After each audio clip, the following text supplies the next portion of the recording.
Kampai. Bye. Oh. Hello, Simon Sensei. Hello. We have a special guest today. Oh, not another one. So this is Mark, all the way from Japan. Canada. Via Canada. Mark, you're very, very welcome. So can you please start this questions over a beer, and we'll get to the questions over a beer bit in a minute. Number 26. Would you like to start by introducing yourself? Okay, I'm very happy to do it. My name is Mark Groenewold, and I'm a Canadian, and I've lived in Japan off and on, mostly on since 1992. And let's see, now I live in the region of Shikoku, and Scott and I know each other from some years ago when we communicated online and through a forum for karate discussion. And it was based on a book I wrote some time ago. And then we had friendly correspondence for years and years. And then we finally met in person in Shikoku a couple of years ago. Let's see, what else should I say, Scott, about my work and about? Yeah. Okay. Well, we can ask you. So that's fine. That's enough. Sure. All right. That's enough. So I have to apologize. Simon Sensei, you're drinking. What are you drinking? Tiger beer. Tiger beer. And Mark, you're drinking. I am drinking the glorious summer incantation of Kihon beer. That looks very tasty. And I'm drinking tea. Divine. I'm drinking tea, so I can only apologize, but I am fasting today, and it's 1 o'clock in the afternoon, or 2, whatever time it is, and I just can't stomach alcohol on a completely and utterly empty stomach, and I'd be making no sense, less sense than normal, if I was drinking. Sorry. Do you forgive me? No apology necessary. That's perfectly fine. You know, Mark, next time I see you, and Simon, you know, next time I see you, I will make up for it. I'm counting on it. Okay, I'm so disappointed. Sorry. Okay, so we will talk about. But like Simon, do you want to kick off with a couple of questions, and then we'll? Yeah. Well, I mean, I met Mark in Shikoku on a wonderful sort of semi-secret trip, which is great. But I actually bought Mark's book a long time ago, Karate the Japanese Way. Oh my God! You have it. Lots of books. And I was going to ask you about the book in a bit later on, but the other one, the big significant thing that you did, which is at the forefront of modern, the modern digital age of karate, is that you were involved with Karate Underground, and Karate Underground was one of the first Facebook forums. I think there was 24 Fighting Chickens by Rob Redmond. I think right. People had big websites, but there weren't many of them, and Karate Underground was certainly the best. Can you tell us a little bit about Karate Underground, why you started it, how it developed, and why you gave up? And why I gave up? Why you gave up with it?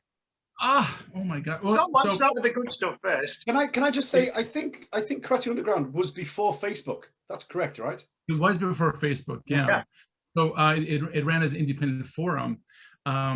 So Karate Underground kind of came out of it kind of came out of a vacuum.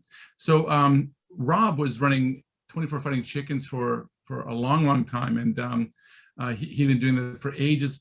And then after some time, he said that was enough. He just had enough of all the craziness that can go on and the continual monitoring that such a website requires. And he just said, "That's it. I'm done with it."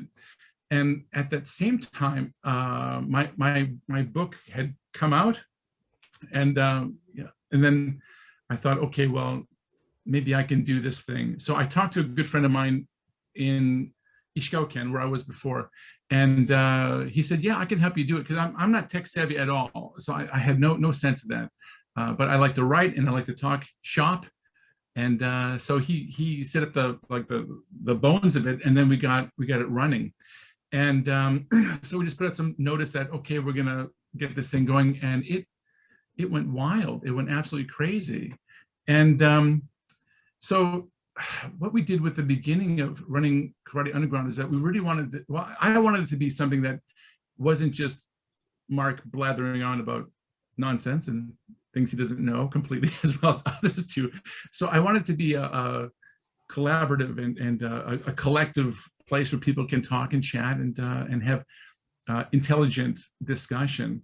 So we had a group of moderators that came on to help out. So we had Jean down in the Philippines, and Jane was in England, and John Keeling in California, and Lisa in New Zealand. So we kind of had time zones around the world. So someone was kind of online basically when people would show up.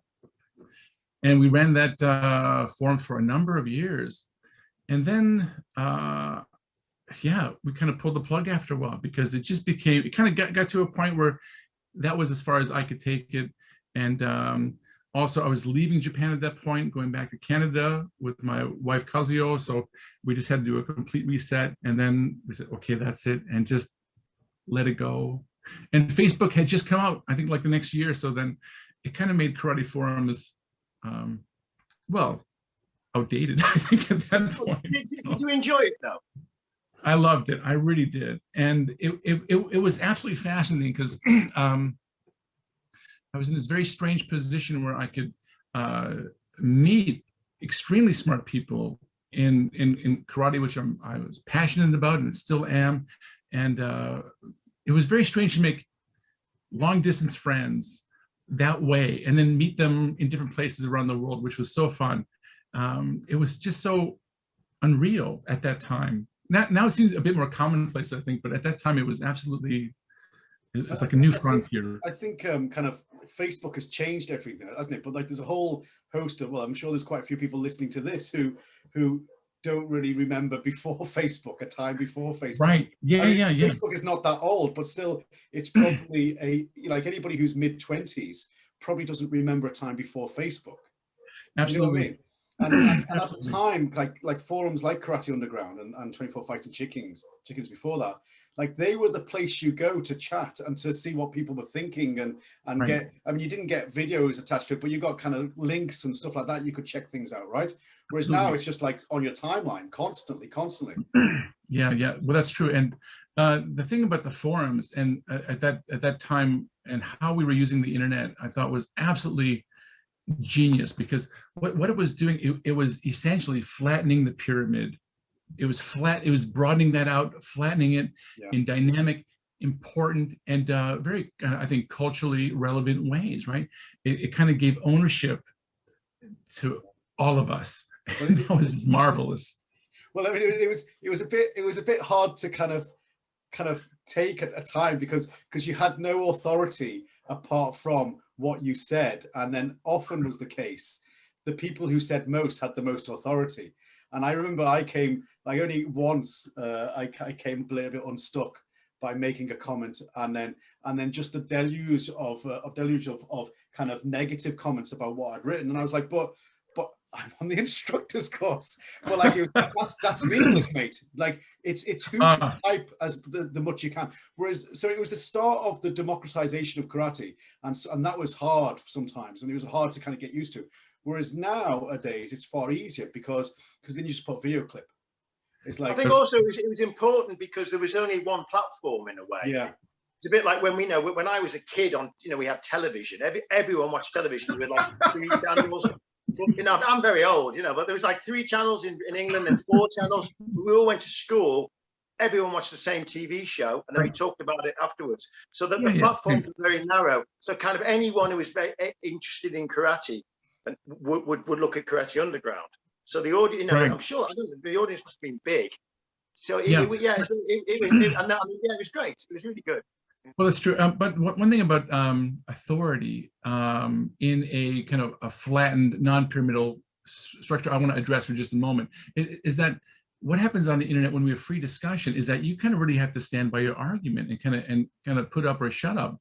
So there's not this kind of false appeal to authority in some cases. And I know, Scott, you were in Japan too, on the instructor's course and everything. So I don't mean to say anything contrary to that, but there were people who just say, well, I'm close to so-and-so sensei, and he's Japanese, and he said something, and therefore I know it, and I'm connected to the fount of wisdom.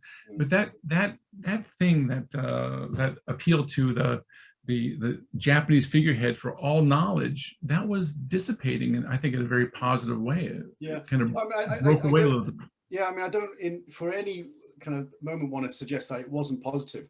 It's just that at the time, it was I just didn't have the time, the kind of like the bandwidth to spend an hour a day defending my position. Yeah. And some people did. And so you Yes. write it, and then they dissect and blah, blah, blah. And you just like, I don't have the time to kind of counter argue every single point that these 10 people have made, all putting an hour into it. I don't have those 10 hours of the day. Well, that's true. That was the problem. But but it was the start of something really good. And now it's possible because it's like, well, look at this. And click, there's a video of it, and so Right. you can dispel all those kind of like naysayers by just demonstrating something. So it was a sort of something really positive, but it took me by surprise initially. Understandable for sure. And there's always those cases of, you know, that T.S. Eliot moment where you know, that's not what I meant. That's not what I meant at all. You know, that's you didn't catch me. What I meant something completely different, and now I'm taken out of context, and you think I'm a lunatic. It was also the beginning of being very rude to people. You know, like people could ridicule people, or you could, you know, people could be just downright rude. Yeah. Sure, that's true. In a public forum, which is like quite a shock. Now it's kind of standard, but in them days it was quite shocking, wasn't it? You know. So did you find that the forums that we were running, did you find it shocking compared to other forums? I thought we tried to there weren't many forums about. and Yeah. I'm sorry? There weren't many forums about, were there? And also, like, it was the start of, like, yeah, like Simon said, just people being kind of blunt and arguably dismissive of you without kind of, because if it was a kind of one-to-one, generally speaking, in those situations where you're having a backwards and forwards, it's a kind of one-to-one kind of conversation without it being kind of face-to-face, where they wouldn't be rude or they wouldn't be dismissive. Like, they'd have a one-to-one conversation with you, like as if they were talking behind your back. You know what I mean? And you're like, hang on a minute, this doesn't make sense. I don't have this ability to cope with this new paradigm at all. Right. It was tough. Yeah, but let me ask you, do you think it was a good trade-off, this new frontier of how we communicate and disseminate information compared to what we had before, where you... Yeah, no, absolutely. Like Rick Horton tells a story about him learning Hangetsu, the kata Hangetsu, and he had heard about a guy who lived in Tallahassee. He lives in Florida, right, Rick Horton? And he'd heard about a guy in Tallahassee who knew Hangetsu. And so he drove the 6 hours from Sarasota to Tallahassee, or wherever it is, and slept on the guy's floor so he could the next day practice and learn Hangetsu. And then after that, drove all the way back. So that's what he needed to do to learn Hangetsu. Whereas like the sort of like Karate Underground and the internet with the democratization of karate, you want to learn Hangetsu, just YouTube it. There's 10,000 variations. You bet. I mean, there's another story on that. Is Terry O'Neill told a story that the JKA produced these 8mm films, little 8mm films, and he heard someone in Manchester had the 8mm film of Unsu, and like no one had seen Unsu in England before, and he went to this guy's house and he learned Unsu from this little, and it had to be in like 2 different segments or something, or you know, it was like ridiculously same clandestine sort of, you know, tiny bits of knowledge from people. So yeah, it's the same sort of story, just even more convoluted, you know. That's so, you know, that is so interesting. And on the forum too, I kept getting approached by people who said, yeah, I'm traveling around and I'm kind of collecting kata and I'm talking to so and so who's connected to that organization. So like a lot of that wasn't my experience, of course, in Japan. But when I heard that, I thought that was so interesting too. And then I also thought that our forum was a really, well, not elegant, in an inelegant way for people to kind of get together and communicate.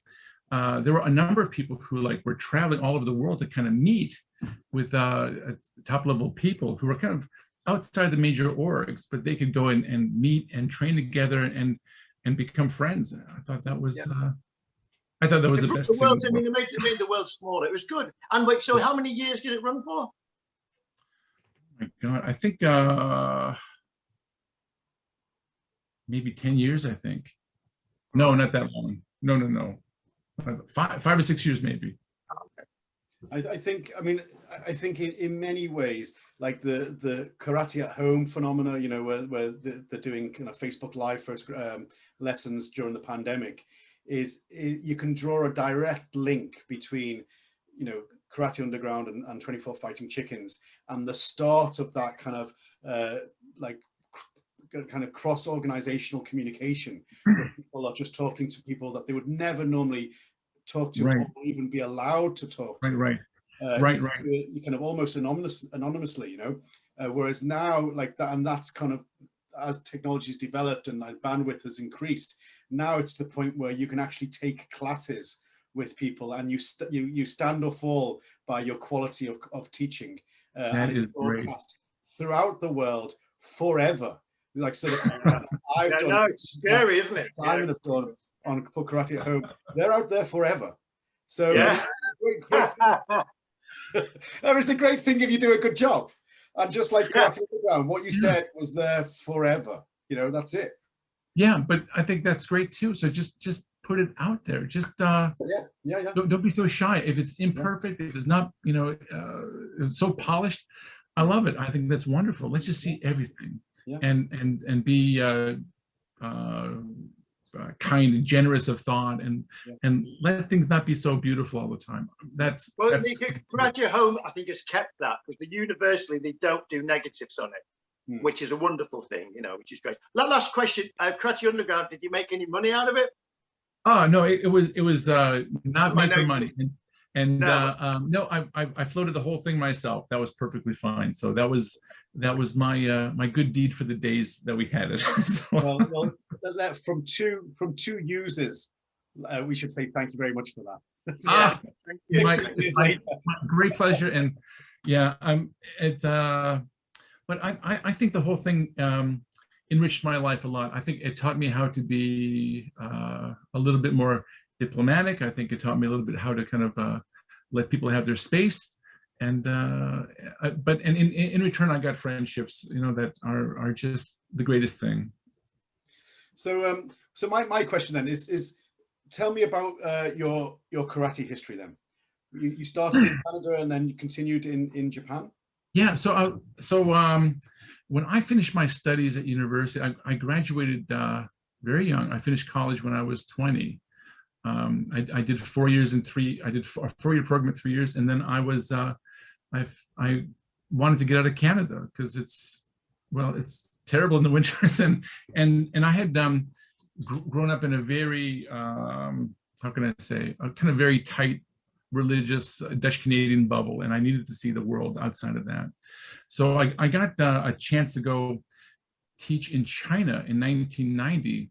So I was off to China for a year, and this is and China then was still like 1954, and it was crazy. So I was a university lecturer there for a year, and that was an incredible experience. And then after that 1 year, I think I got so sick. I was so skinny. I mean, if you can imagine this, not the full-figured Mark you see now, but at the time I was pretty lean. I went back to Canada, and all my friends, they were in university, and they said, yeah, we're taking this karate class at the university. You look terrible, Mark. You got to join us because we're all going to be black belts. It'll be great. So I went, and it was a Wadoryu, and it was great. It was a blast. It was a lot of fun. And then they all quit, but I stayed on. And then after only being away from Canada for a year, you know, I was still pretty itchy feet. And then I had my degree, and I wanted to go to where they taught karate. So I thought, I'll go to Japan. And then I got accepted on the JET program in 1992. And then I moved to Ishikawa Prefecture, and I was in rural Japan. And this is before the internet, so there was like nothing. It was rice fields. And it was really old style Showa era Japan. And I had met somebody very nice, and I was at some festival, and I mentioned, you know, I'd love to go and do karate here. And she said, well, next to my house is a dojo, so I'll take it tomorrow. So she brings me over there, and I'm terrified. I don't know anything. And there's all these kids and people, and I go in the front door, and my teacher, Taniguchi Sensei, he walks across the room and he says, "Do you want to do karate with me?"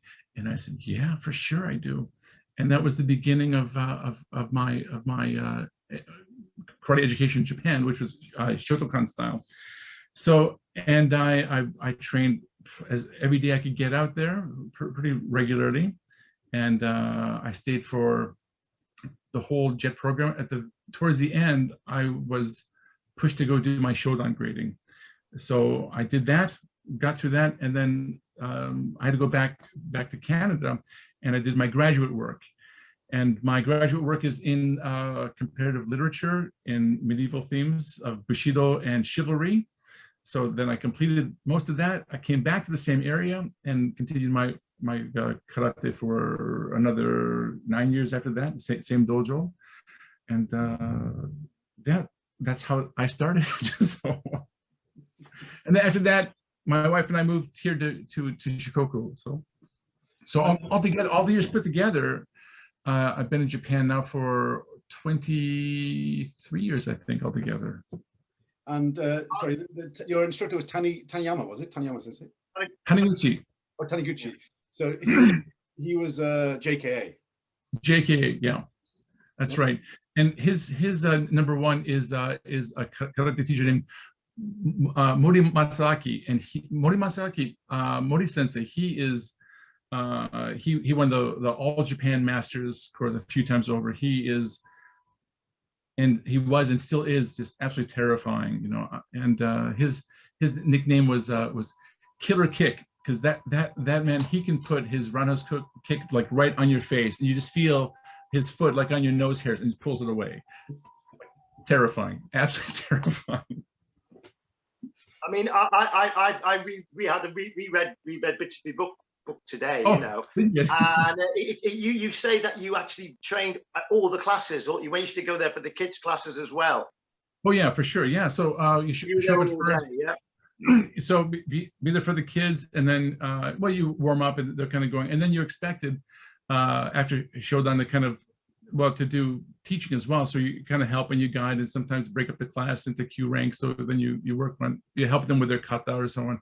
And but that whole environment was very well, is from a community point of view. So it was just beautiful, like people all there together. That's what's nice about the book is when I read it. I mean, I was back from Japan when I read it, and it was great because it wasn't dramatic.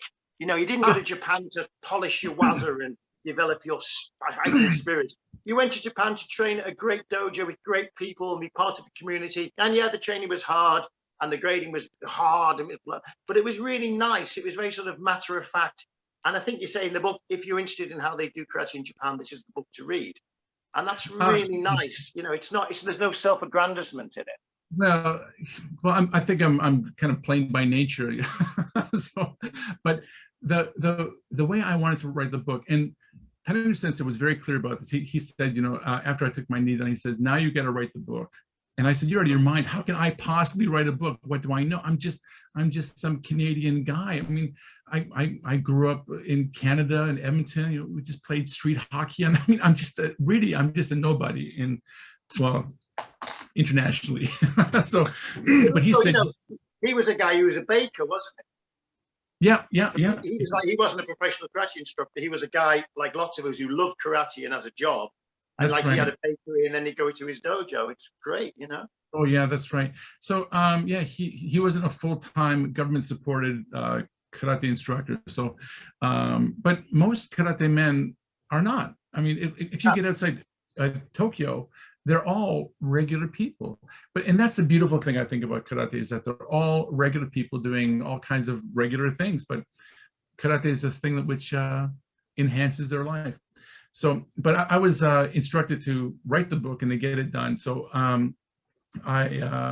found a photographer, and she came out several times, took all the photos, and all I wanted to do is just to show what the dojo looks like from the outside. So just like as if you were looking in the window and you watched a class, so you would see how they do things, and then you can take that that view and then compare to what you do, and kind of just figure out which is the best way to go. Maybe their way is okay for you, or you want to change your way, or yours is better than theirs, but it didn't matter, because I just wanted the book to be just a window into what I saw, and then people can make their own judgments after that.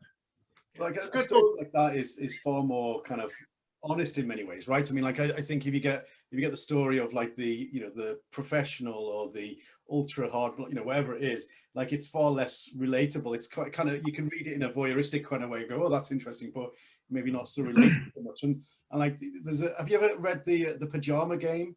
I did. By Mark? No, I think it was Angry White Pajamas. Is that it? No, not that one. Is it? It's about judo. Is it the Pajama? Oh yeah, the Pajama Game. Yeah, I've got the Pajama Game. Yeah, it's fantastic. I've read that one. I think it's written by Mark Law. I can't remember his name, but he was a journalist for The Guardian, I think, in London. Yeah. And he started judo when he was in his 40s, and he wanted to get his black belt. His goal was to get his black belt by the time he was 50. And it's about that. It's a lot about the history of judo, about the Budokai in London, the oldest martial art dojo in Europe, and about the history of judo. It's a fascinating book, but more importantly, it's just it's the everyman story, every person's story of how you can just incrementally kind of train, do a bit, and all of a sudden that journey leads you somewhere very far away from where you started, and how that's possible. Anybody can do it. One of the things he was saying is like, what other, like, because he used to train the Budokai, which is really well renowned, and he said, where else would you go along and be on the mat with world-class Olympians who are kind of preparing for the next games, and he's there kind of doing randori with them, and as a guy in his 50s who's just a kind of a journalist, educated, clever guy, but like doing this physical art to the highest, to his highest degree with someone who is ultra elite. But the point is that it was like an everyman story about kind of, you know, how little things can make a world of difference with himself. That's great. That's beautiful. And I think, you know, when we, oh my goodness, how to put this diplomatically. So, so there are a number of expats who've had the Japan experience. So some of these accounts are very, well, overly dramatic, I think, and overly, they tend to embellish, I think, where they ought not to. And I've been here for a long time, but I think that's not the point. I think the point is that you are who you are wherever you are. You don't transform into this thing that you're not naturally. You know, I've been here for a long time. I'm still a Canadian guy. You know, I've been in the culture, and I have wonderful friends here, and my kids grew up here, and all that kind of stuff. And I have to, you know, have a large amount of my day in Japanese, and that's fine. That's just how it is. But I'm still always, I'm not a gaijin who's blooming into a samurai kind of thing. I'm just a Canadian chowderhead who's been there for a while and just getting through the day sometimes. How does that sound? Does that sound? Yeah, that was very diplomatic. Yeah, but I think in the book you've got a great story about the way stories get out of hand. Am I frozen? Yeah, have I frozen? No, you're there. You're okay. Oh yeah, it's about how stories get out of hand. So I think in the book you say like something, I don't know, Sensei Tanaka or someone, you know, won 5 matches to win the tournament, suddenly becomes Sensei Tanaka, got attacked on the way to the tournament and had to kill someone. And then like Sensei Tanaka, you know, so things, especially anecdotes about Japan can sort of spiral. Right. Yeah, and I think because, you know, we all in our own ways have a love for Japan. We love the culture and the food, and you know, after being here for a while, the people are wonderful.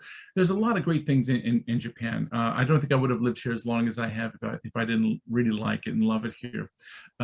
But we do kind of have some kind of a permission to kind of embellish and make things very exotic and dramatic and otherworldly in some ways, resembling an animation at some point. Sometimes it's best just kind of stick to Well, the facts. You get that myth that all the training in Japan is very hard. It's really tricky.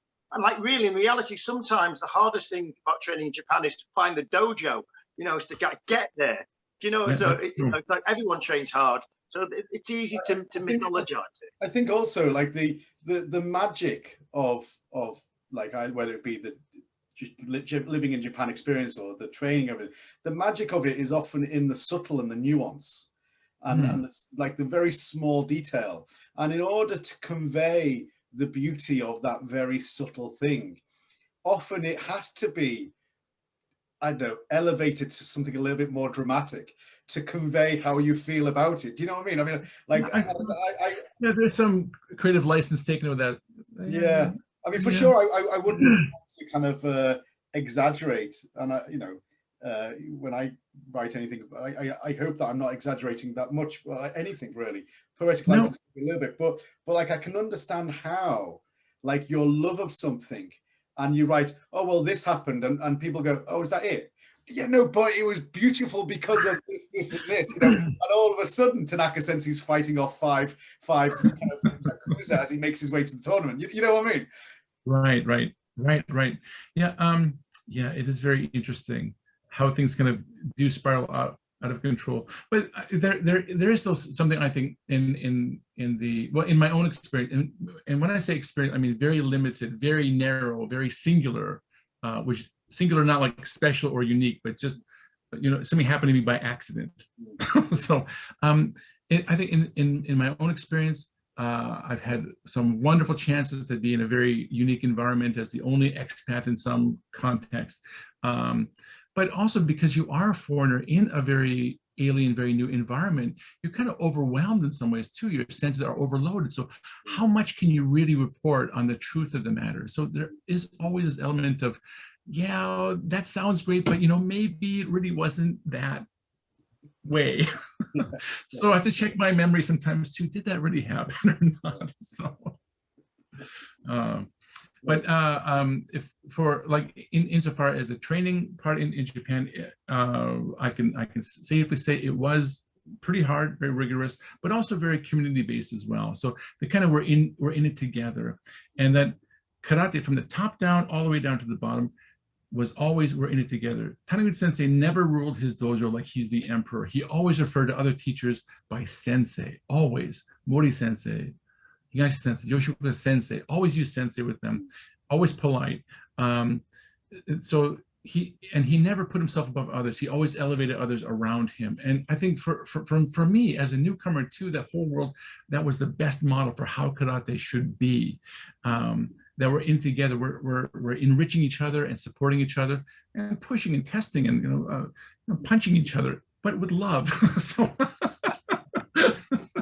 Well, on that note, I mean, it's something that a question I've got for both you, Mark, and Simon. Like, and maybe Mark, like not only in the dojo environment, but maybe the wider Japanese community. Like, there's always a subtle balance, isn't there, between kind of the personal relationship, the sensei-student relationship, the professional relationship that exists, all these layers and layers of relationships that are going on between two people, depending on the environment. And so how did Taniguchi Sensei, or how would you, in your work, kind of manage and work with people who are maybe junior to you, senior to you, kind of your customer, student, kind of boss, friend, all these things? How does that play out in Japan, and maybe Simon in your dojo?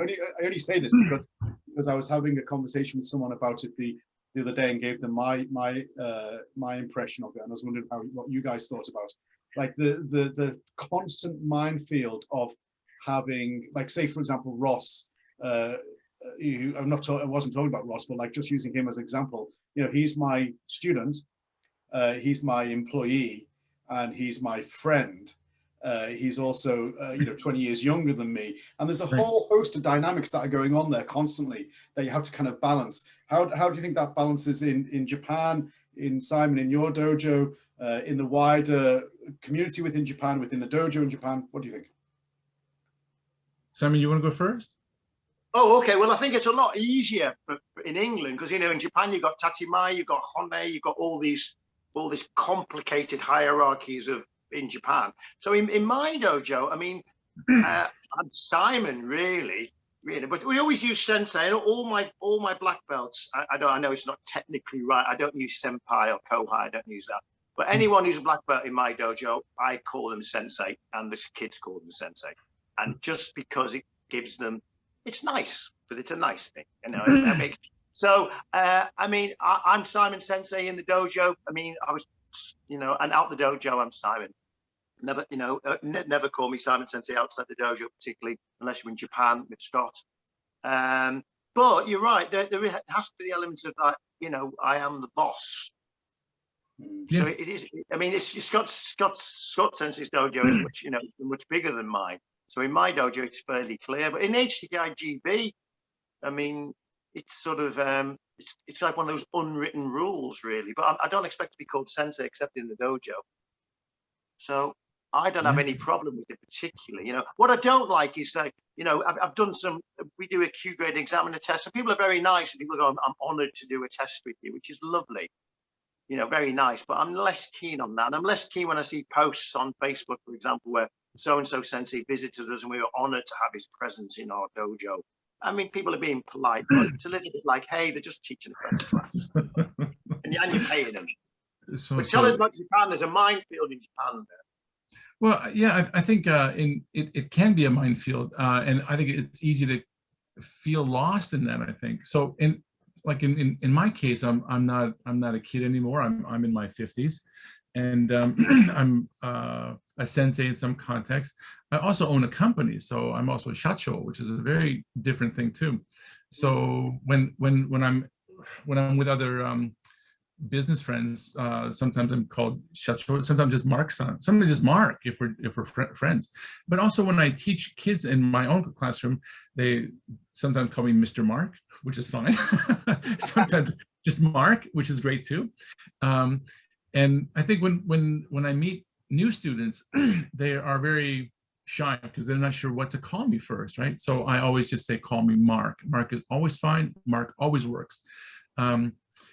In Tanegu Sensei's dojo, Tanegu Sensei is always just sensei, not Tanegu Sensei, just sensei. He is the sensei. So I had a professor in grad school.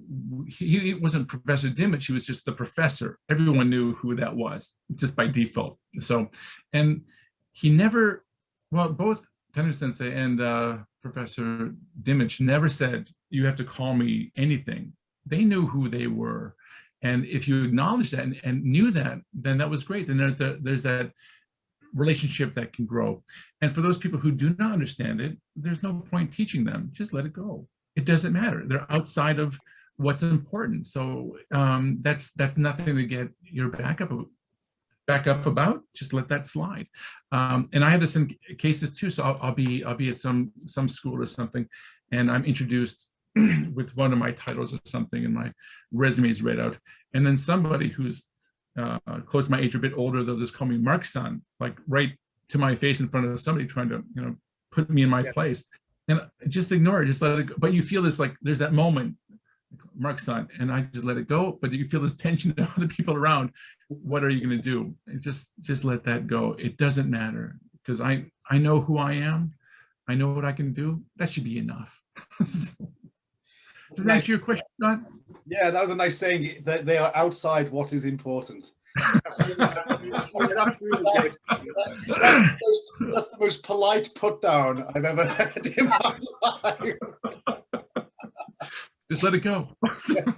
Yeah, no, I completely agree, and obviously I said similar things. I mean, the one thing I think sometimes some people misunderstand, like, and so like Simon's doing it, and you obviously did it, was that when you call someone sensei, so for example, Paul Langley, who's my cousin, trains with Simon, and I'm sure Simon will, when in the class, will go, oh, Paul Sensei. But what you're doing is you're saying to everyone in the class that he's a sensei.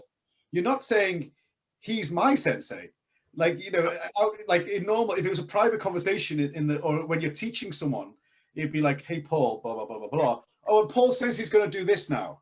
And people misunderstand that. People look at it and go, oh, well, he's got the title of sensei. When actually you're saying, no, the relationship between that guy there and you guys who are listening is a sensei-student relationship. Oh, yeah. I am not saying he's a sensei, you know, and I think people misunderstand that they want to have the hard and fast rules of you reach this level, you become this title, and it's such a well, that's why I get annoyed when some people become Shihan or Koishi or Panshi or Kanso. Yeah, it's like more time, and you know. Yeah. Well, so to give some context to it from my own limited, narrow, singular experience. So I had the chance to go to a number of instructor seminars here where we'd have the big guns from Tokyo come out. So Osaka Sensei, Tanaka Sensei, other senseis who you know, and the senseis who really Tanaka Sensei, for example, he would never call somebody anything other than Sensei. He would call, you know, Yoshika Sensei, Mori Sensei, use their names. So you just see there's this class coming from that man who calls other people with this title of Sensei, and they are in their own right, but certainly far junior to him in the organization. Then this other head honcho from Tokyo came out, who shall have to be nameless at this point. He referred to one of my teachers with kun, which is boy. Oh yeah. And there was just this moment of, you must be out of your mind, right? But just let that slide, because he in that moment of trying to grab power and push somebody down under him, he lost all of his credibility, I think. And the seminar wasn't very good, and I don't think I learned anything from him anyway. So there you go. But I think there is some relational context that has places. So we elevate people around us out of kindness, but also out of dignity, I think, for the work that we're doing, right? So we call people who are our juniors, but still black belts, as sensei, because they earned it and they deserve it, and we see some reciprocity in that acknowledgement. So I think it's a very positive thing that we should keep and maintain. It's also how you treat people says everything about you as a person, doesn't it? Absolutely. I mean, there's that classic thing where people, you know, how people treat the waitress or people treat the waiter, or you know, it's the mark of someone, isn't it? Absolutely. Yeah. So we kind of see, you know, how people are by their actions and what they do, and there's a lot of, you've got a list of things what to look for in a sensei, and one of them is self-aggrandizement. One of them is you know, don't hit your students. There's quite a few, you know, there's quite some good little checklist of, you know, about what to look for, not in even a sensei, just in a person or someone you want to train with, you know. Right. Yeah. And so I think those things are very close. I mean, for any context, right? People that we need to learn from, we need to have some relationship and some how can we say it? Trust and reciprocity. Cool. Okay, well, I know Simon's got more questions, but I've got a question now. Well, yeah, I mean, I know. I almost got a question in then. I almost got two questions in a row there. Go on, Simon, I see. All right, well, tell me about like life in Japan now with COVID, and what's the karate scene like in Japan? And just, I mean, the one, I mean, we talk about it in your book, and we're aware of this. Not so long ago, karate was seen as kind of like vulgar or slightly crass. Has the Olympics changed that? And how's life in Japan now? And how's karate in Japan? Well, I think there's been quite a bit of news of late in Japan about the karate. They're glad it's as an event, but there's been a very unfortunate scandal that has kind of marred the entire debut of karate in the Olympics, which has been very, very unfortunate. So I think that media-wise, it's been unfortunate. Actually, it's been a clash of old world and new world, isn't it? Clashing of old world and new world. What do you mean? Old thinking and new thinking. Old models and new models of coaching and. Oh, I see. Yeah. So yeah. They've been talking about the Shinai incident, yeah. Yeah, the Shinai incident. Yeah, that unfortunate incident. So, and I think that really has given literally and figuratively a black eye to the whole acknowledgement of karate as a continuing Olympic sport. So and as far as karate goes, where it's here, there's a huge movement. Well, not movement. Well, there's huge Kyokushin karate groups all over Japan, and they have their own way of doing things, of course, right? And they have their own style and their own world, I think, basically. And then you have the Shotokan stylists, and but I think from the public view, karate is still kind of unknown for the most part, and it's kind of something that mostly for kids education, and very few professional people actually have time to get into it. The economy is hard in Japan. Very few people have time after work to do anything besides recover. So that has been a pretty big issue. So how is karate in Japan? That is a question I don't think I have the insight to really address suitably. Sorry about that. Are people still working really hard in Japan then? Still, is that still happening? Yeah, but you know, what's so interesting too is that the old styles of management are just not working at all, and the whole notion of lifelong employment is dead. The next generation, with the last two, are just not having it. They want their free time. They're not going to work on the weekends. They're going to leave as soon as they can. After work, obligatory partying with the boss, that's a thing of the past. So I think that's not going to come back. And I think the last couple of years with COVID have kind of really put the last nail in that coffin. So, you know, it's probably not going to come back. It's different. The economy is very different here too, I think, since you'd been here. When were you here, Simon? When were you? I was in the 1990. Yeah. Okay. Yeah. So you were here before I was. I was getting 10,000 yen an hour teaching private lessons. Wow, that was correct. You were here at the bubble time, the prime. Yeah. Oh my God. Wow. Nicely done. It's just look. Yeah, it's great. So Mark, tell us about how you can help with karate adventures. Yeah. You certainly helped with our karate adventure last year.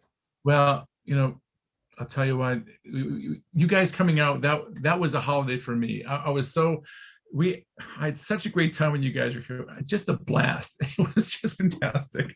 So, yeah. So karate adventures, you know, so when we chatted about initially, when I found your website, you had something about the principles of HDKI, and I read that and I thought, wow, if I were to join an organization, this is the one I'm going to join. It's humane, it's intelligent, it's respectful, has a strong ethic of mutuality, consideration. I thought this is just terrific, just great. And then I saw Karate Adventures, and oh my God, this is it. So I think for my own karate education, I was luckily trained to think of karate as an act of community service, how to help others, how to enrich not just yourself, but how to contribute to other people around you. And I think we kind of share some language when we talk about these things. So when we first talked about having you guys come over, I thought this is a very wonderful and exciting project, because I think with a lot of karate organizations, especially some people at the top, they think that you have to have some territory, some kind of right, permission to bring people to Japan for karate. You have to have some special connection, otherwise you're not allowed. You're not allowed to be in this holy land or something, which is ridiculous. It's a country like other countries, you know, like Venezuela. So you can go there and eat their snacks and travel around. So this was great, because I'm kind of going off on all tangents here, but how I can help, how I'd like to help with people who'd like to see Japan is that I'm interested to support people who really want to have a deep Japan experience. Tokyo is great.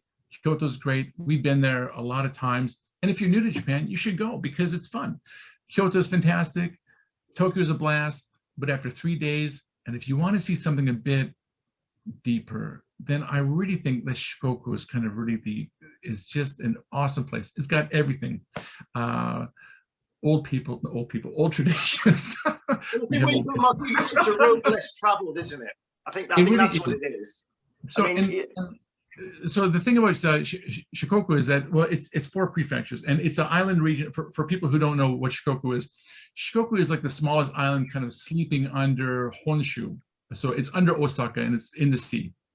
And Shikoku means 4 countries. So there is Kagawa Prefecture, Ehime Prefecture, Tokushima Prefecture, and Koshi Prefecture. And each prefecture is very different, but what connects them together is a pilgrimage, a circular ring that kind of goes through all prefectures. And this is the pilgrimage of the high priest Kukai. You can go to any temple. There's 88 of them, and it's awesome.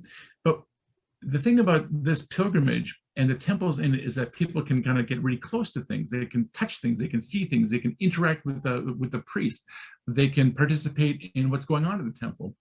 In Kyoto, you can't do that. You got to stay on that path behind the ropes and observe the Golden Pavilion across the water and maybe get your picture taken there.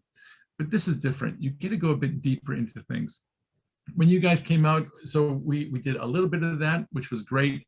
But then also we had a chance to go do some unique martial arts training at the Shorinji Kempo headquarters.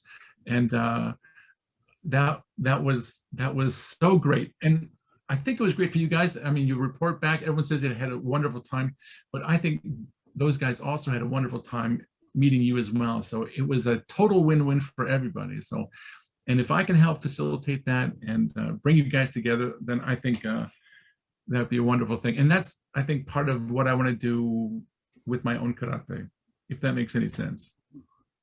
I have to say, I think our visit to the Shorinji Kempo headquarters was the highlight of any trip I've ever taken to Japan. Yeah, it was epic, wasn't it? It's one of the best things we've done, yeah.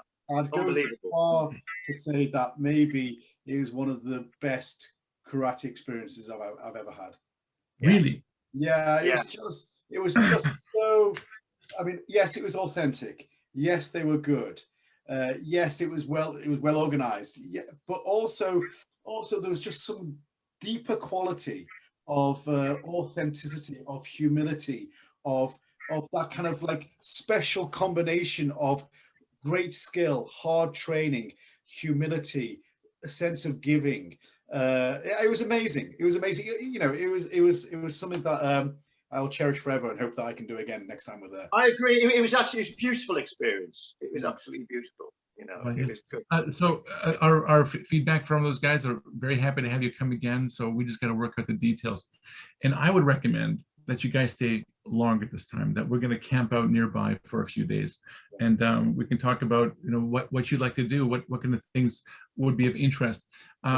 So well, I'm going to start putting the next trip together probably next month, the end of summer, beginning of September, and I'll be talking to you then. But for sure, I think next time we're going to go straight to Shikoku and stay with you for a number of days, and then maybe Okinawa, definitely Tokyo, maybe Okinawa. We're gonna just. Yeah, well, and I think it depends on your group too. Like if there are people who are very fit, like the teachers, they want to go harder, they want to do a lot more things, but also for people who are training, who have health issues, or they can't go hardcore. Shorinji Kempo is actually just a perfect meshing for that. So prior to your guys coming out, I had gone one time before with my friend, and he is in charge of promoting that city. So he invited me to come out for an afternoon of Shorinji Kempo, which we went, and we were just with a bunch of community people. So it was light, it was friendly, it was like super, everyone's like smiling all the time. It was like very surreal, not the regular karate experience I was used to, but it was fun. And people in all fitness levels could participate. So I think that's a wonderful thing too, that and it really highlights something that I think is so important. And it's kind of been, I think, part of my own thinking when I think about karate. And it's, but life is not for karate, in my case, life is not for karate, but karate is to make my life good and to focus things and to make me able to do the other things I got to do. So if we can spread that more, I'd be just thrilled. I mean, one of the best things I did when I lived in Japan, I did a ferry on the inland sea. I think from Berkeley to Hiroshima, I think it was one, and that inland sea was just superb. I mean, if we get some sort of boat trip to Okinawa from Ehime or somewhere, or I don't know, that would be amazing. Yeah, well, actually, Kazu and I, we were on a boat trip just the other week. The guy owns the boats. Yeah. Anyways, I'll hook you guys up. The inland sea is one of the best things I've ever seen in my life. Beautiful, beautiful. Yeah, yeah. No. When we get you guys up. Zennoji was, we stayed at Zennoji Temple, which is part of the Pilgrim Trail, and that was just, for me personally, that was maybe one of my highlights, to stay in a Buddhist temple and do the heart. It was great. It was really good. Yeah, and also, I think you're right. You must go to Tokyo if you get a chance to go to Kyoto, but always try the road less traveled because you get a much more authentic experience. So I'd like to let you guys know a little bit too about the other work I do. So I own and I run a chain of language schools. My other job is working as consultant for inbound tourism, and we have clients like Shikoku Tourism Board, and that is a DMO, a destination management organization that's government funded. And we do consulting with them, and we check the documents and get the website all nice and smooth. But they are very interested to help facilitate these kind of things. And personally, I'm very interested to work with HDKI and really, if you're interested, make something that's kind of a repeatable event throughout all of Shikoku. There's just so much to see here, and there's so much I want to show you guys, or tag along with you and just let you find your way. Don't worry, we'll be back repeatedly. Okay, so well, we've been going for a little bit over, short of an hour. But one more question. Yeah, so I was going to, Simon's probably got one or two more questions, but and also Mark, one more question. One more. Simon said, "Hang on." But like we say this to all guests, Mark, if you have any questions for us, feel free to ask. They hardly ever ask, guests hardly ever ask questions, but if you do, feel free. And whilst you're thinking about that, Simon is going to ask you a question. Yeah, so you got a knee down in Shotokan Karate, you live in Japan, you've got this opportunity to train with all these wonderful people. Are you training karate now? And if not, why not? And if you're not going to do karate, would you fancy taking up, I don't know, another martial art?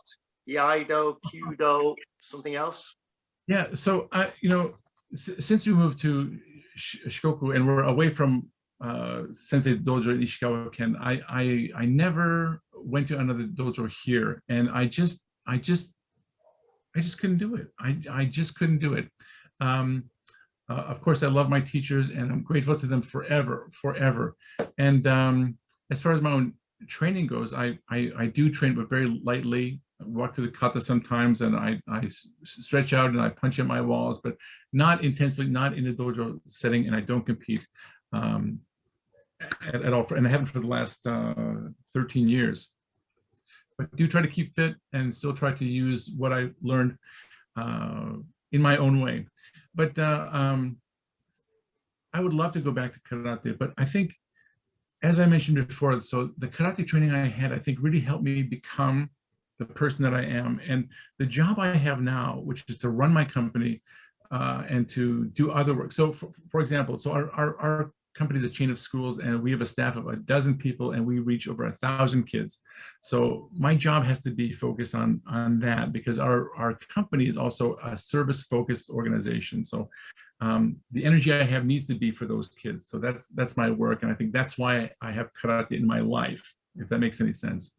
So if I retire, I'll probably go back to karate only. I'm not interested to do another martial art. I might hang out with the Shorinji Kempo guys for fun, but the karate I learned when I was younger, that's kind of tattooed on my bones. So it's hard for me, I think, to leave that from my own personal point of view. Did I answer your question? Yeah, that's a great answer. Great answer. Yeah. I think like I was talking to Ari, he's a New Zealand Goju Ryu karateka, and Simon and I did a podcast with him a few weeks back, and then I subsequently did a podcast with him, and I think Simon's going to do one as well. But like during the podcast, I was talking to him on Thursday, And during the podcast that I did with him, I said, you know, karate is nothing. You know, karate doesn't exist. You know, it's you know, if it is, show me karate. I can show you a book, I can show you a cup of tea, but I can't show you karate beyond what I am. I can show you me being that thing, but I can't show you karate isolated from me. And I think it's a really important. Anyway, he was saying that point got a lot of kind of pushback from people who were listening to the podcast going, what is he on about? Karate doesn't exist. Well, I think this is a perfect example where, like, you haven't officially trained or like kind of trained in a scheduled way for many years, but it's still part of you. So that means that it's you. You are karate, it's not something beyond you. Do you know what I mean? We are all making karate. Like Rick Jackson Sensei talks about it, like karate doesn't exist but until you create it. You create it on the fly, and as soon as you create it, it then disappears. It's not something that is tangible. And I think that's a really important mindset, because then it's always with you. Whereas if it's not that, it's, oh, I go to the dojo to do karate, as if it's a thing in the dojo. And that's not what it's taught. Right. I think it's very interesting too. So when we talk about what karate is, so and there are people who, you know, spend years, they're like perfecting one kata. So one has to be some perfect form in their mind, how it should be. It becomes this almost this ossified artifact in their brain, that it's not something that contributes to them as a person, and as a result helps them contribute to other people. It's not a civilizing element. It's something which becomes an alien construct outside, and to be very crass, almost like a Frankenstein monster that we create outside of ourselves, an unreal and ultimately unholy thing. Oh, did I say that out loud? I meant it. So what is karate if the people aren't in it? Yeah, absolutely. And I think that kind of, like, you hit on a point there where, you know, that Frankenstein monster, where people take on a persona when they're in the dojo. They start speaking in a slightly Japanese voice, or counting in a Japanese kind of mannerisms, and you know, and it's like what are you doing? You know, and to take the metaphor further, in the book, the doctor is in fact the monster at the end. Yeah. So I mean, and we have just seen this, and you know, I just lament when I see really good people following people who are so focused on themselves as their own their singular experience in karate as a leader of organization or whatever. That is the beginning and end of that's their alpha and omega of what karate is, and anybody behind them can only be but a mere shadow of their experience, rather than making karate something that contributes to the betterment of others. That is the complete antithesis of what I think karate is. Yeah. I think that's a really, really important point. It's something that Simon and I talk a lot about. No, I mean, it's excellent. That's an excellent point. You know, I mean, a lot of people, like, you know, make the students feel less than, rather than, you know. And I think, yeah, you're spot on. I totally agree with you. You know, and it starts with the instructor saying it must be done like this. It starts with, this is how you do Gidan-barai. It's the only way you can do Gidan-barai, and if you do it any other way than this way, you are wrong. And you're going to hell. You're going to hell. Yeah. You go to karate hell. Well, but in the meantime, you're in karate purgatory. So you must call me sensei. You must do it this way. You must not train with anyone else. I think there is something to be said for, you know, making good quality have strong punches and techniques and blocks, workable things that can work, but also keep in mind the body type that you have, the age that you are, and all the factors that kind of come in, all the variables. Of course, there's never one way to do things. That's ridiculous. It's like saying one way to play music. That just doesn't make any sense. We know a senior Japanese instructor based in Tokyo, and like, he famously, only because like Simon has made it famously, once said to Simon, very good but all wrong.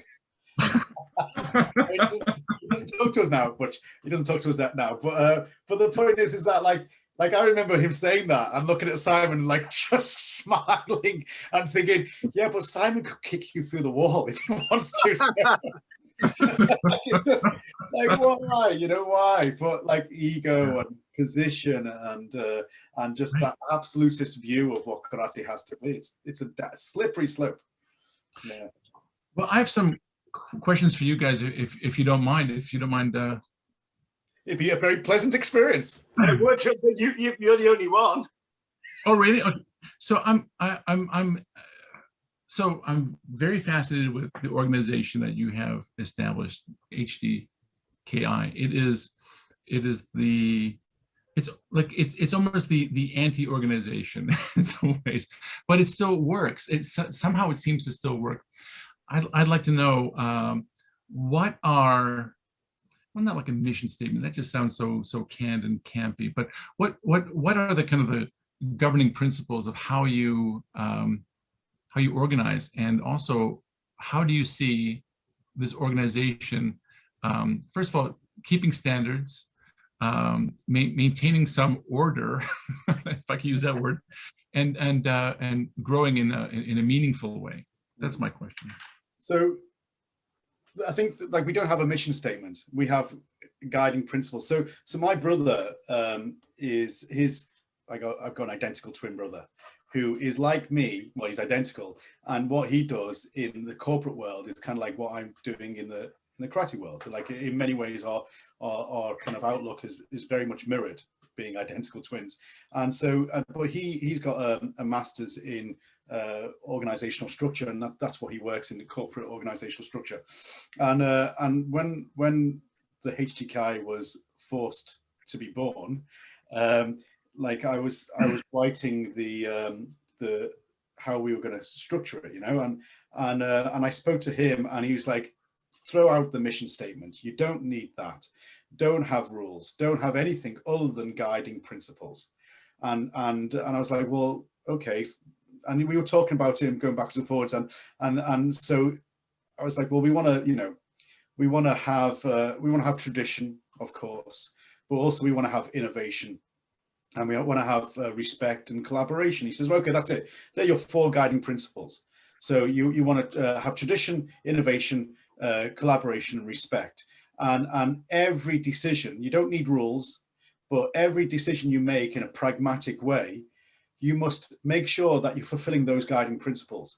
And if any decision is made that is in opposition of those guiding principles, then you know that you're going in the wrong direction. And what it is a very pragmatic way of running an organization.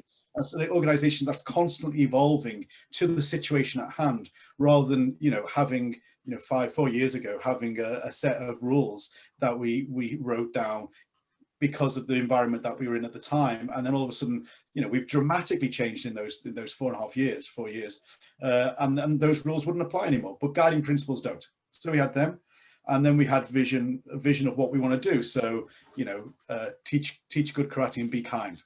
Seems obvious, but like that kind of sense of being kind is kind of like I don't know, not in the lexicon of karate organizations, right? Right, sure. And also just guaranteeing that you teach good karate. I mean, that seems obvious as well, but we all know those instructors who come to the dojo, like visiting dojo every single time, and teach the same class over and over again, rather than having innovation and stuff. The second one was karate adventures. So like that was obviously directly plucked from Simon Sensei's mind of because I was in constant conversation with him as well as we were doing this, and what do we want? And he was like, I just want to have karate adventures. I just want to make sure that I enjoy my karate life. And I was like, yeah, me too. I want to make sure that I'm doing that with you. So how are we going to do that? So another vision was have karate adventures. And then the third one was provide opportunity. So like part of our mandate is to make sure that we are not kind of just lining our own pockets. I mean, like that's the we know that would come anyway. If we do something right, you will get rewarded for it in whatever way you want to do. So don't make the focus of anything that you do money, because as soon as you do that, all's lost. So provide opportunity, so therefore constantly trying to reinvest, whether that be time or even money, knowledge into the next generation and giving them opportunity. And then the fourth one was shuhari, to have the fundamental bedrock of what we do is shuhari, which is, but for those who are listening, like shu is to learn the system, ha is to internalizing it, and ri is to break the system. So our goal of every single person within the HDKI is to do karate not like me, not like Simon, not like any other senior member of the HDKI, to find their unique karate. And I think that might be a little bit different as well from other organizations. Hmm. I think I'd also add to that. I would add to that. I think one of my principles, as Scott says, is we give people the benefit of the doubt. So I think we give someone a go. So I mean, I think if someone comes to us and they want to join, our default answer is yes, and then we'll give people a chance. And then we've got this wonderful word that Scott came up with, peer recognition and a meritocracy, is that you get that freedom, and this can be a dreadful freedom, because if you want to do courses for us, you want to be promoted by us, okay, we'll do it for you. But then you sort of, so we give people opportunities and give them the benefit of the doubt, and yeah, I'm very proud of that. I mean, that kind of is like giving people the opportunity is a double-edged sword. I think we give people opportunity, and some of them have flourished and done really well, and some have crashed and burned because they just don't have the in a meritocracy, you need merit. I mean, that's the problem. And if they don't have meritable skills, then they will be quickly shown. And sometimes that can be very, very discouraging for them, because all of a sudden they can't hide behind rank and they can't hide behind position. They are there in front of the dojo, and everyone is very quick to say the emperor has no clothes. So to go to you, how do we then guarantee standards? Well, yeah, like Simon just said, peer recognition. And so it's like someone doing a PhD. They have to go and do the viva, the verbal defense of their arguments in front of their peers. They have to defend their position. And I think that's what we do. We don't just kind of, one guy just stamping the passes, the licenses, the passports, going pass.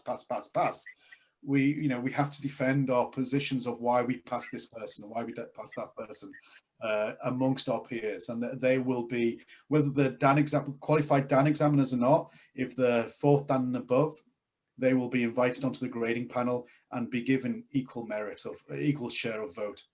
And so you're arguing the case for, I think this person should pass because of these reasons.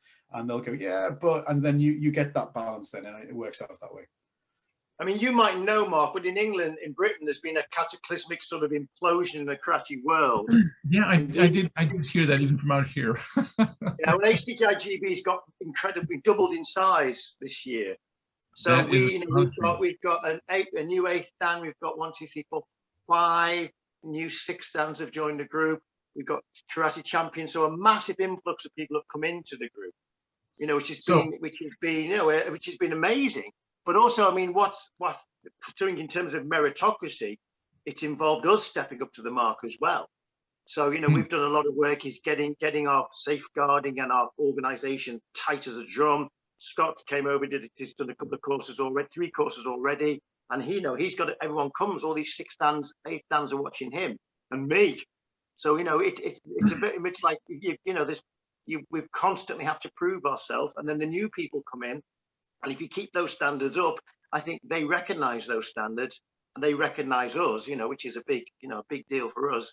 And the whole thing just keeps on rolling of that quality of doing good stuff. Well, it seems that the HDKI is at the proper point in history where you are the lighthouse in the night, right? You're the place where these groups can but we're not everyone's cup of tea. I think what we've got going for is that we're not a Japanese-based organization, so we recognize people's grades, we give people opportunities, we allow people to do Q gradings. So we're dealing with 6 Dans who've never graded anyone before. Yeah, that's astonishing. People people on the phone to me going, "Will you recognize my 6-Dan?" And we go, "Well, yeah, of course we will." Sure. But some Japanese-based organizations don't. Yeah. You know, Are you so concerned that you're in a honeymoon period, and that when the honeymoon's over, someone might turn to you and just say, "Who are you to tell me anything?" Well, Because I am yeah, in my life before. yeah. I think that the thing is that, or that might happen. Of course, that might happen. But the thing is that everyone who's joined the HDKI and the UK has kind of like Simon says, is double in size, and also other countries have come on board as well. You know, and it's all kind of mixing in, like one feeds into the next and blah blah blah. But they've all signed up for what we believe. They've all signed up for those guiding principles. And so if anybody does say, well, hang on a minute, I think this now, okay, but like, how does that fit into the guiding principles? And so I think I think that's really important, is that they will always be the leveler. If someone says something and you go, well, is that respectful? Is that collaborative? Yeah. Are you being, you know, is that following a tradition, or is it being innovative? What are you doing with that?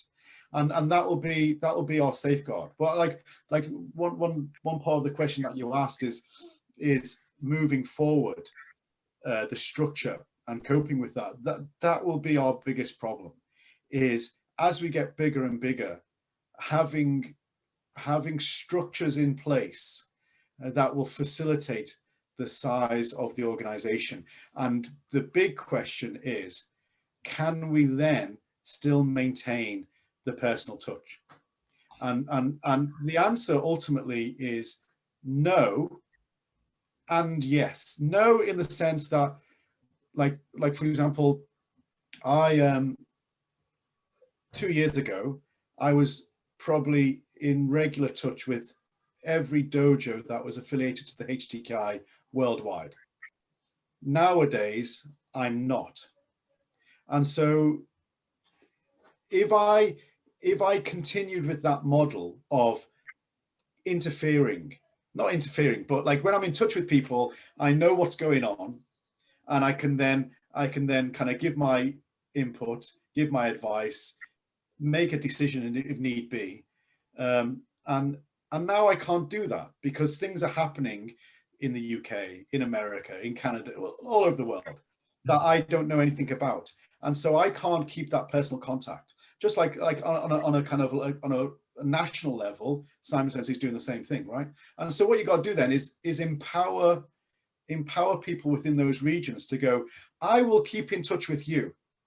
You're my link, and you're the link to everyone in that region or that country or wherever it be. And then you still keep that personal contact going, and it's still intimate and friendly and collaborative, but you're not trying to control in a draconian way. These are the rules. This is what you have to do. Like say a big multinational organization will do. They'll have very hard and set rules, and nobody will be empowered within the country apart from the people who say these are the rules. You have to follow these rules. Yeah. So that's hopefully the way that will go. So interesting. It seems that how you organize HDKI is almost like a mirror of the internet disseminating information about how karate works. It's almost like the next wave of this flattening of everything. So it's a whole new dynamic and a whole new way to interact, and it's very interesting. If you're trying to police it, you go mental as well. You know, because as it gets bigger, like, you know, literally we've had people who trained on course with us and have been told to take pictures off Facebook. So someone's policing their Facebook pages, you know, and then it must be so exhausting to do that, you know. They're the good bad guys. Yeah. I think it comes down to like, you know, if you walk into a party full of people that you don't know, how secure or insecure do you feel? Like, I think if you feel insecure, you have to walk into a party and let everyone know that you're an international karate instructor or a stand-up comic or, you know, a famous satchel. You know what I mean? You have to kind of do that. Or are you secure enough to walk into the party and just chat to someone and not say, oh, do you know who I am? and just right. like, talk about anything, right? And I think Sure. it's this, like, it depends what type of person you are. And if you're the person just to walk into a party and talk about, oh yeah, blah blah blah, talk about anything rather than saying who you are, then you're the type of person to go, right, this is the organization, right, you're my mate, I like you, you like me, let me know if I need to know anything, but I trust you, these are the guiding principles, off you go. Rather than kind of going, I want a picture of me in every dojo in the HDKI. And they all go, well, Scott says he said this. That's a good idea, actually. And me, one of me as well, and Mickey Mouse. Oh, then you'd be called Dear Leader. Dear Leader. Yeah. That one we should have, hang on, let me see if I can find it quickly. We should have, let me see, hang on, not that one. We should have this one.